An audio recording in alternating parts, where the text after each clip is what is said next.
But today we are looking at this thing about how do we work with social media and how do we work with email, because the two of them, it's like a dance. They do belong together, but we need to figure out how they work.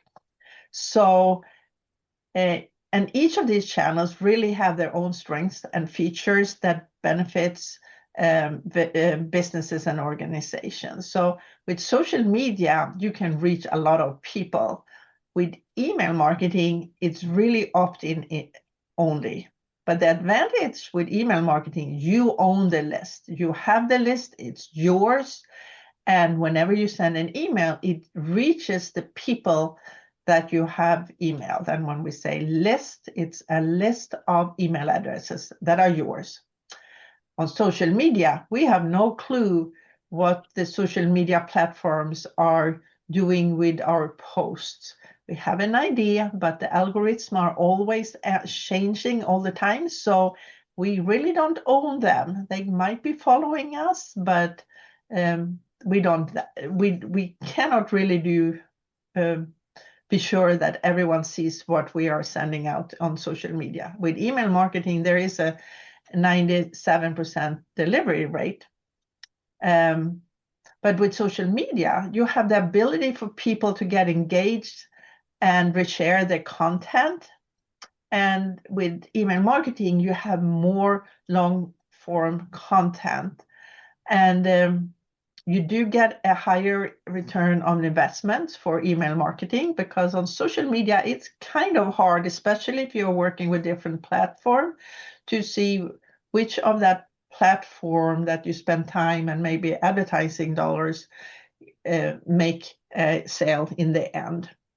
But with social media, you can post more often, people can see you more often. People don't want an email each day from you, but on social media, they don't mind seeing images and ideas and help post on social media for it. It's just a good thing. So let's take a look and start with the social media and fine tune your social profile. Because why is optimizing and completing your profile so important? A professional and well-structured profile can help you appear more credible and trustworthy to your audience. And the more trust, the more they're willing to subscribe and buy. So it is the visibility as well.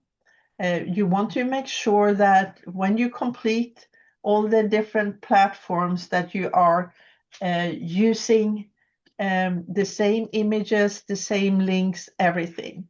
It's also important for keep your profile up to date. That shows that you're on top of your game and that you're, again, are relevant. The first impression here, that you have sharp images. When I say they can't be blurry, you can take a small little image and make that up to your profile image or header, and it's going to be blurry. You just need to make sure that the first impression is really on the point, that it's following your branding, and you need to make sure that you are consistent when it comes to posting. We're going to talk about that later. And so let's take a look here, a couple of examples. So here is Easy Marketing's Facebook page. You can see here in the upper left corner, see if this works, up here, this is where the contact information, but there is also a button up here that says about, and that is even more. So make sure that on Facebook, and I think that Facebook is probably one of the most important places to really fill out all the information. Even though you are a company that don't need or don't want to use Facebook for your social media, you still need to fill it out and have just the whole image there, because it makes a big difference for search engine optimization, even to find your website. So this is all you can have in here. When it comes to Instagram, you cannot fill out that much, but we still have the same logo, and we do have a link tree, and we're going to get back to that a little bit later. Let's take a look at a LinkedIn. This is a LinkedIn for, I think, LinkedIn actually. And it's important to know that there is a difference between your personal and business page when it comes to all the different platforms. So make sure that you have your business LinkedIn profile set up, but you also want to make sure that you have your personal business, your personal LinkedIn account. Of all the platforms, it's only LinkedIn where people are going to see your personal one. Usually you don't share your Facebook or Instagram with your clients, but on LinkedIn, they should go back and forth. And when you set up LinkedIn, make sure that you have a really nice profile picture, not blurry. Yeah, it just needs to look good and sharp, because people are going to trust you, and people trust people. They don't trust blurry pictures or no pictures at all. And also make sure you have an eye-catching cover photo. And for the platform that has cover photos, use the same image on all of them. You might feel it's repetitive, but you're the one constantly looking at your own stuff.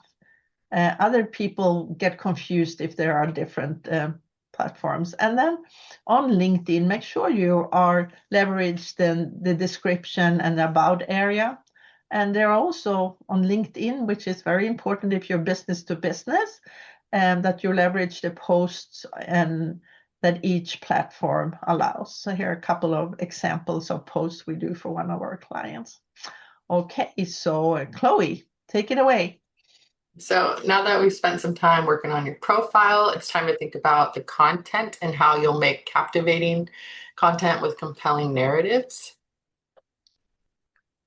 So social media is fantastic for generating engagement and reaching new audiences, but the content you share plays a big role in attracting people to your brand. Here are some ideas that can help you stand out with followers on a deeper level. You have customer success stories, sharing real life stories from customers who have benefit from your products or services. Behind the scenes content, people love to see the human side of a business. Give followers a look behind the scenes, whether showing your day-to-day operations, introducing your team, or showcasing your process. Your founder's journey, share your story of how the business or nonprofit started. User-generated content, encourage your customers or followers to share their experiences with your brand and create a branded hashtag for them to use. And using a mix of these content types helps increase engagement. Some additional content ideas are live Q&A sessions. Hosting a live Q&A on platforms like Facebook or Instagram is a fantastic way to connect in real time. Season or thematic stories, tie your content to relevant seasonal events or themes such as New Year's resolutions, back to school, or the giving season for nonprofits. Interactive stories and polls. Using interactive content like stories or like polls, quizzes, or questions on Instagram and Facebook is a fun, low effort way to get your audience involved. Educational or how-to content. People love learning new things, so creating short, informative videos or posts that teach your audience something can be highly effective.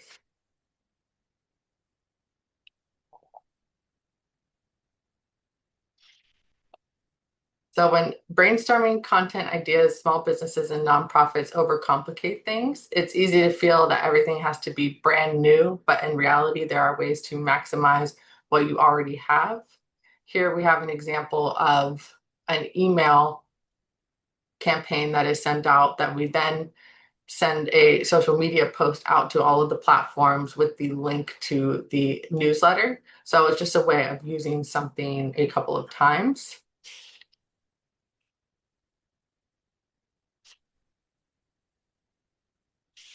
And here we have an example of a similar thing with a different client. We have a newsletter post, which then leads to the email, which on the email we have a read more button for the blog that we post. And that takes us to the website. And we also make a post for the blog. So we write the blog first. And when the blog is finished, we do a new blog post, social media post. So these are things that happen over the course of a few weeks, but you can see you get 2 different social media posts out of one thing, basically. So when it comes to saving time and maximizing your content, there are a few strategies you can use to get mileage out of what you create. Repurpose long form content like we were just showing. Break down longer pieces like blog posts, webinars, or case studies into smaller pieces for social media. Turn testimonials into multiple formats. A single customer testimonial is valuable and can be repurposed in several ways: an Instagram story, a quote graphic, a blog post, or a video testimonial. Recycle evergreen content. Identify content that doesn't go out of date, like how-to guides, educational posts, or mission statements. Cross-post across platforms. Share the same content on different platforms, but adapt for each one's style and audience. For example, make it more visual on Instagram while taking a professional tone on LinkedIn. Turn frequently asked questions into content. Frequently asked questions are a great content source. Use these questions to create a blog post, video, or tip of the day series on social media.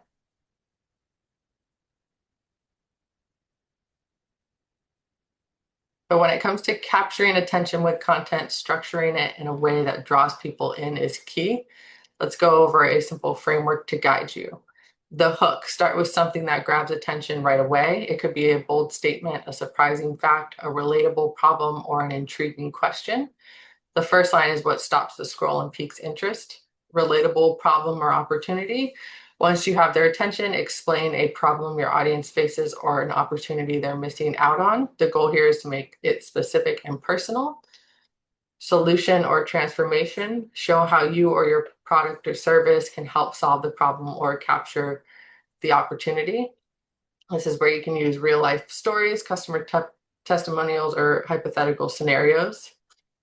Call to action. End with a clear call to action, encouraging them to join your email list for more tips, exclusive insights, or special offers.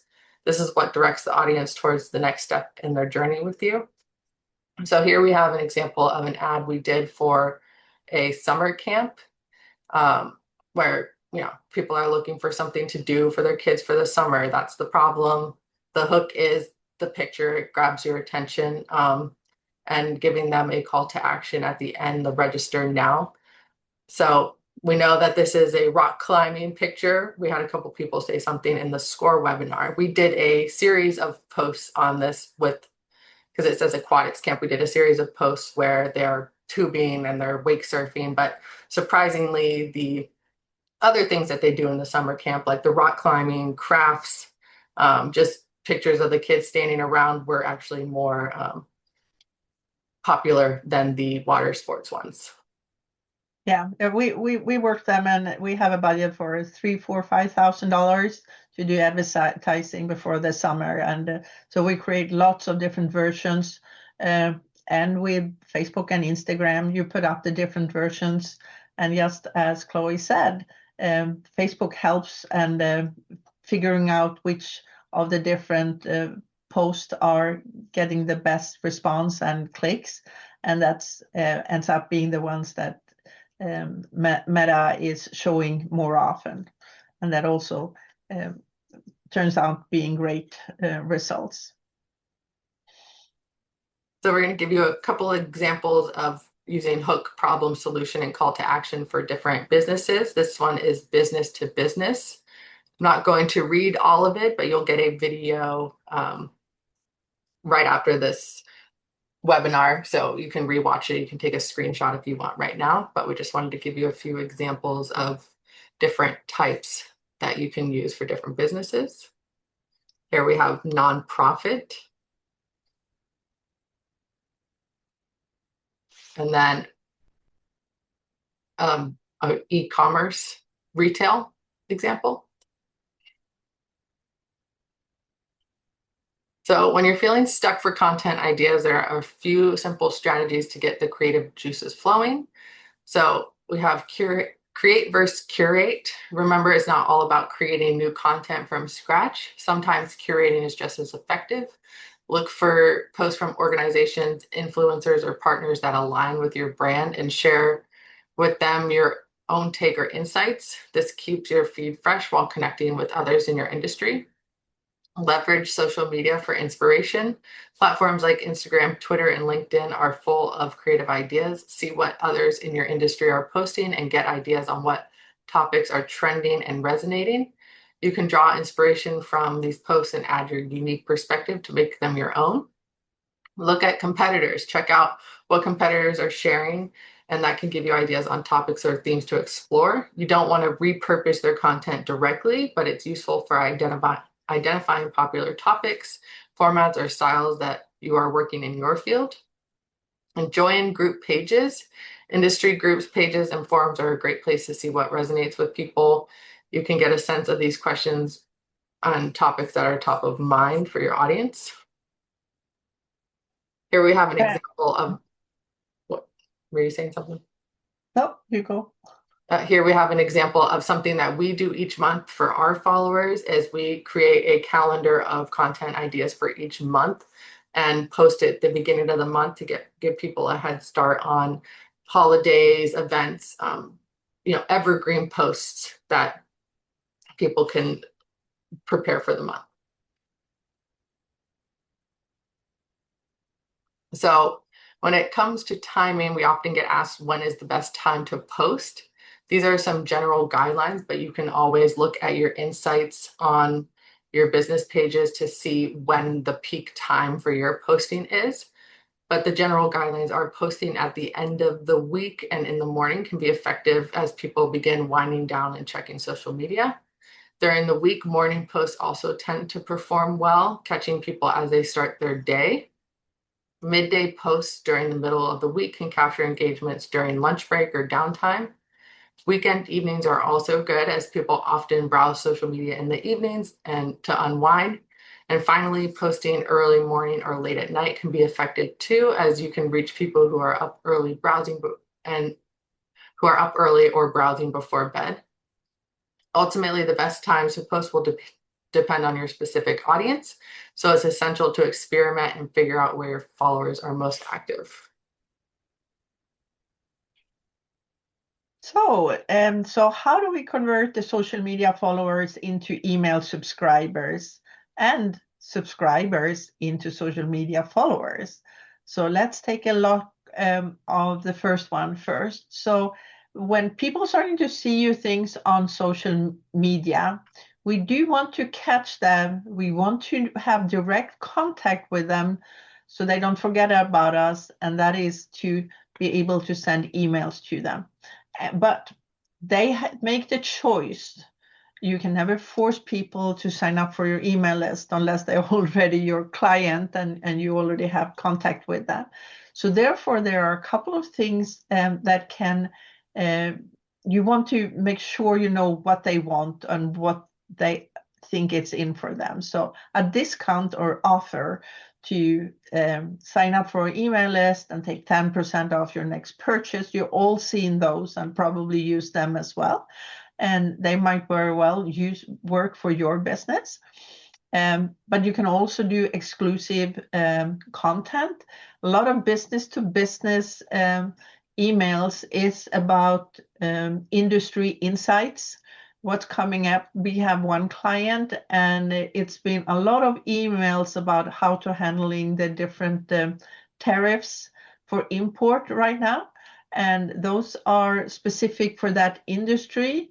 And that information comes right into their inbox, and we can see how people are just clicking and wanting to read more of what the company's president is writing about it. So that's what we call exclusive content. And then, especially if you're a nonprofit, support your business or cause. It can also be, I don't have a bullet point for it, but might also be one that knows that they want to keep in touch with you. There are some businesses where they only do business with you every 10, 5, 20, 25 years.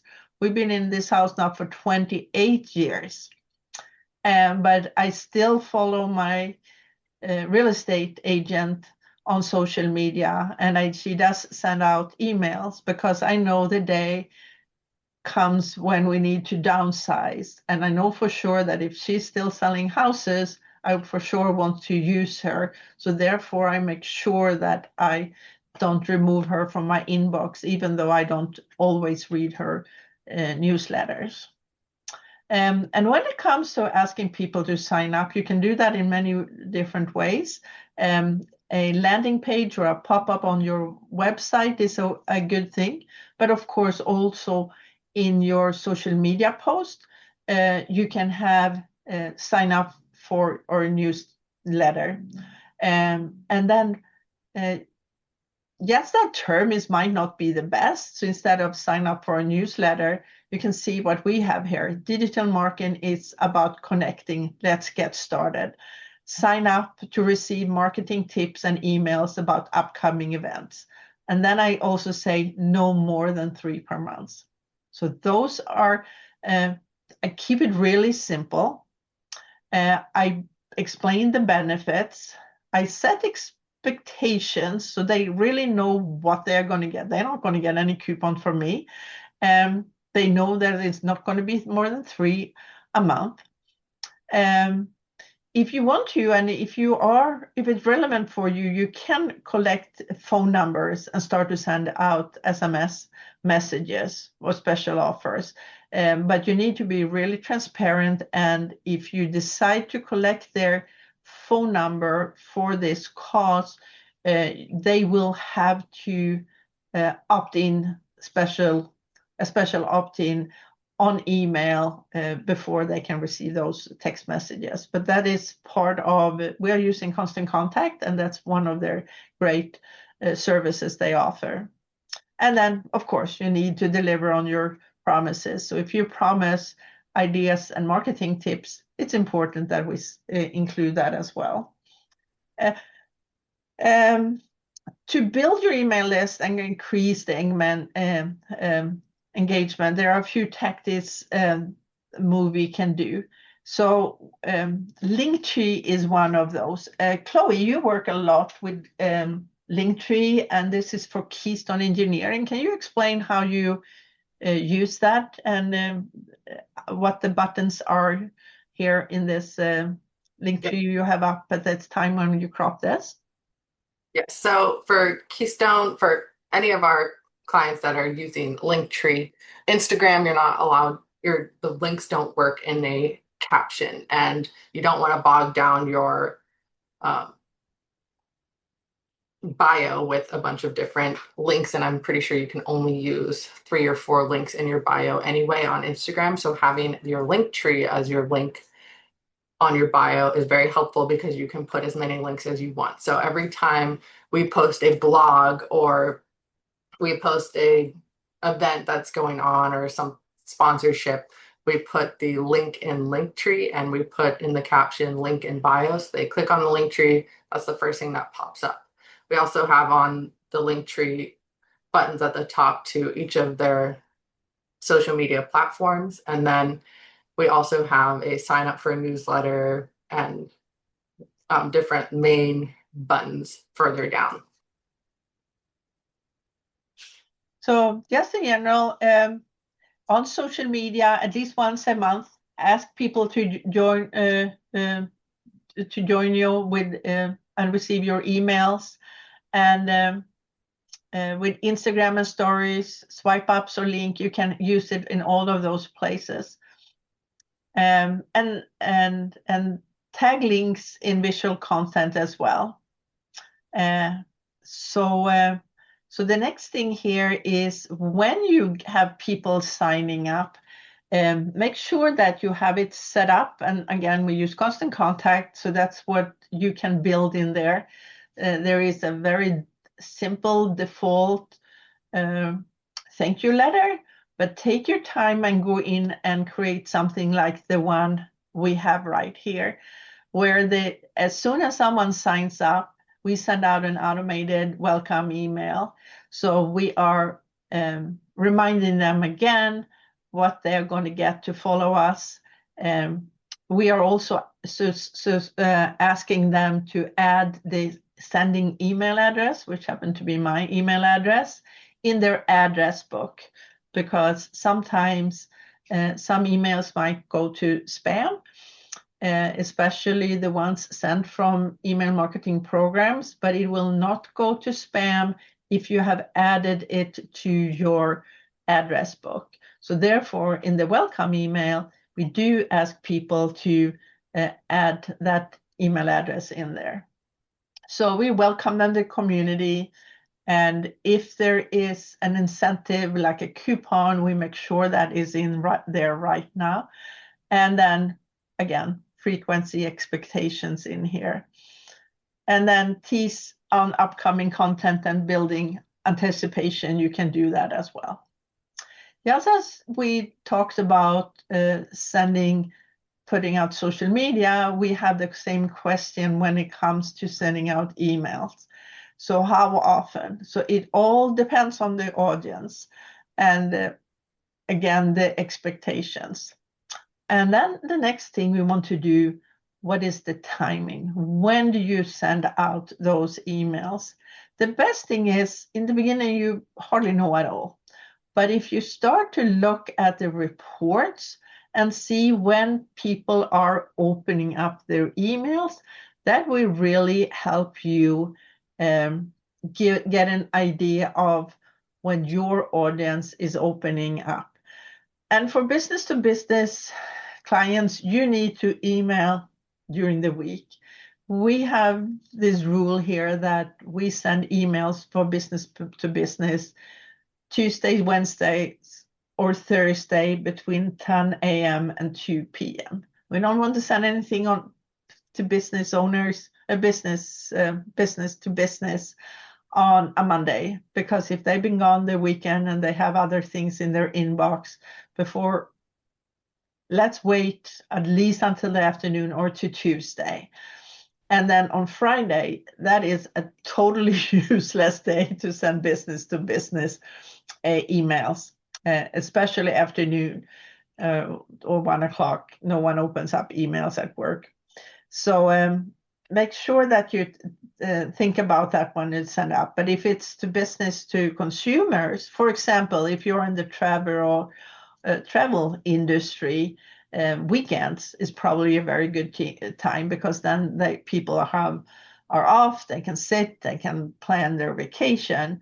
But if you are in restaurants or food services, like early evening, when it's about for them to decide where to order food for, where to go out for dinner, that is a much better time for them. And when you send out emails, make sure that you share all things here. We talked about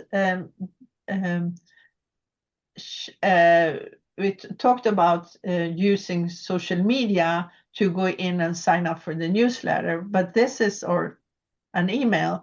This is an email where it goes the other way around, where we ask them to, in this case, it was not only to look at Moose Haven's social media, it was also to share on their own social media platforms. In this case, we were running a campaign for them for something called Best in Clay, where it was doing votes. So we actually had people signing up to be on a daily reminder.